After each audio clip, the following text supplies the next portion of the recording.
I'm so upset. I actually already filmed this, but for some reason my mic wasn't working and I was wondering why there was a blinking thing, but I'm hoping this time it's gonna go through properly without any further complications. I don't know why I just paused there. Anyways, but money.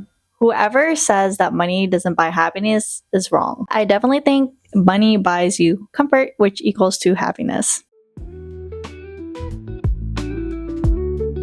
Hi, and welcome back to Small Talk Sundays. If you don't know me yet, my name is Michelle. I am a beauty entrepreneur and your YouTube girly talking all things beauty and business, so let's dive into it.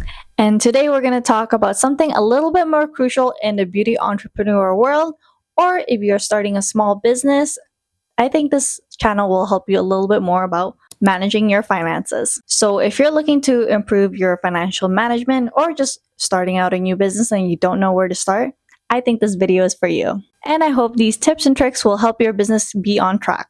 So let's get to it. But first, one fun fact about me is that I've actually been in the retail banking industry for 4 years. So I am very comfortable talking about money. And when I was working there for the last 4 years, I actually knew one big part of learning my basics in finances and my banking.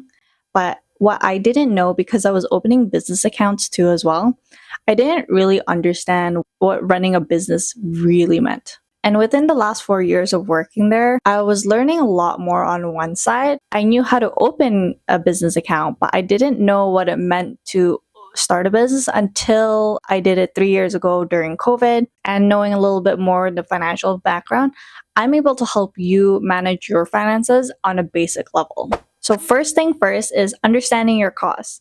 And you have to know what your fixed cost is versus your variable cost is.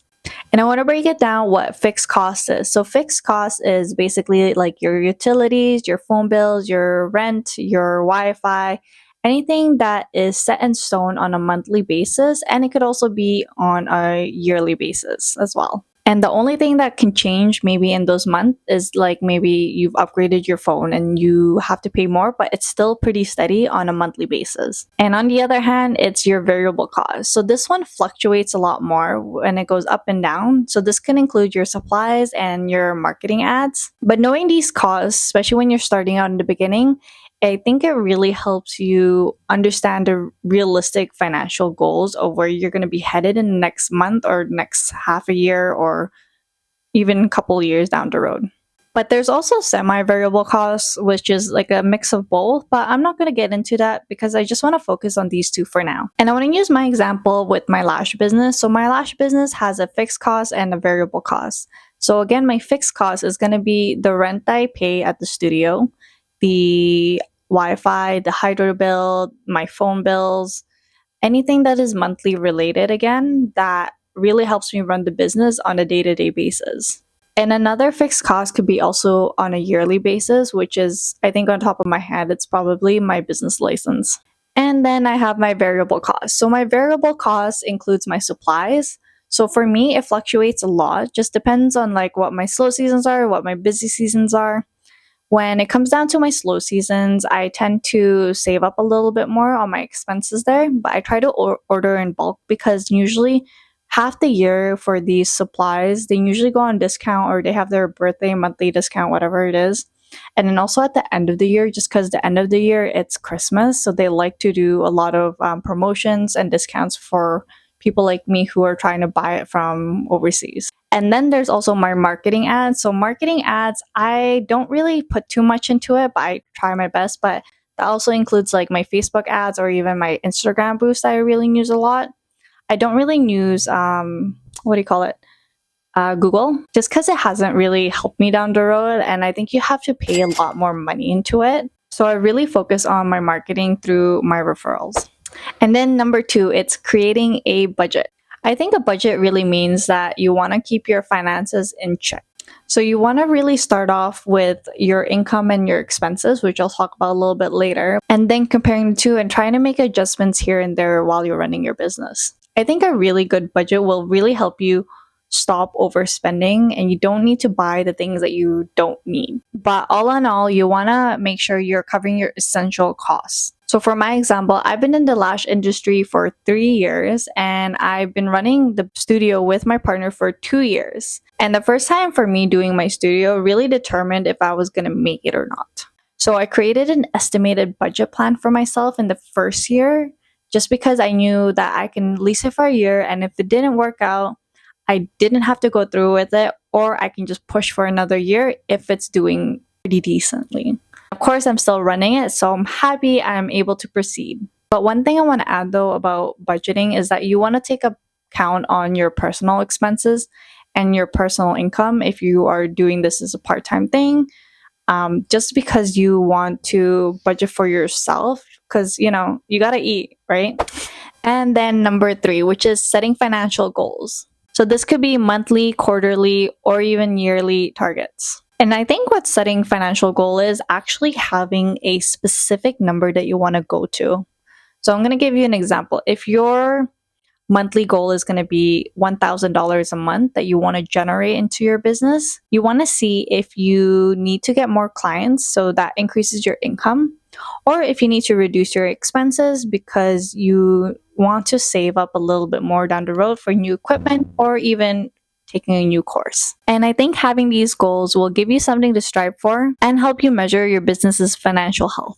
And finally, number 4, which is tracking your income and your expenses. And now you've broken down to understanding your costs, what your budget is, and setting your financial goals. And now it's coming down to tracking it. And for this video, for any Canadians out there who is listening, I actually used this template that I'm going to share down below on the link. It's going to be my version of running my T4 expenses, which I will also provide a link to the government website, which also helps you figure out what they mean exactly and what you can expense. And I have to remind you, it's free, so take it.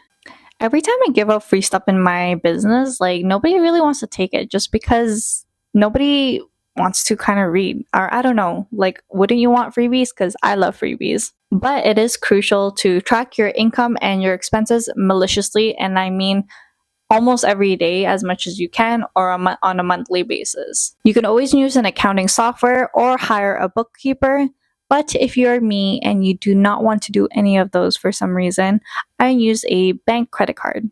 A business bank credit card really helps me separate my expenses from my personal to what it is for my business. And I try my best to kind of just break it down every few months and write it down to see on an Excel page of like what I can actually expense versus what I can't. But I do have an accountant. If I need any help or if I have any questions of what to expense, I can always go to her. But however, I can't do my income. So on my income side, I have to manage it every single time just because all my clients pay differently. But overall, cash flow is important in your business. And if you're looking to have a successful beauty business or small business, whatever you're trying to do, you have to try to ensure that you are making more money that is coming in versus it coming out. So I want you to manage your cash flow on a regular basis and don't be like me and procrastinate. But one thing I want to tell you if you're going into the beauty industry is that you're going to have your slow days and then you're going to have your busy seasons. So when you have your busy seasons and you're able to save up, I want you to make sure that you have enough money saved for your slow seasons as well. Because what you want to try to avoid on your slow seasons is that you want to be able to have enough money for your essential cost. Because positive cash flow means your business can pay its bills and invest in growth. Whew. But there you have it. These are the essential tips for managing your finances in the beauty industry. And remember that good financial management is the key to a successful business. I can't say that sometimes. Oh, finally, I'm done. If you found this video helpful, give it a thumbs up and like and subscribe. Or comment below for any other tips and tricks that you want to learn from me or share your financial goals. So thanks for watching and see you next time. My face has been red here just because last night I was just like itching it so much and I don't know why. I have to stop. Seriously, like look. Now I have a red mark. You have to ignore my hair though. It's kind of messy now and I think it's because I just curled it but I didn't really maintain it, so ignore that. I don't even know where I'm going with this honestly. But anywho,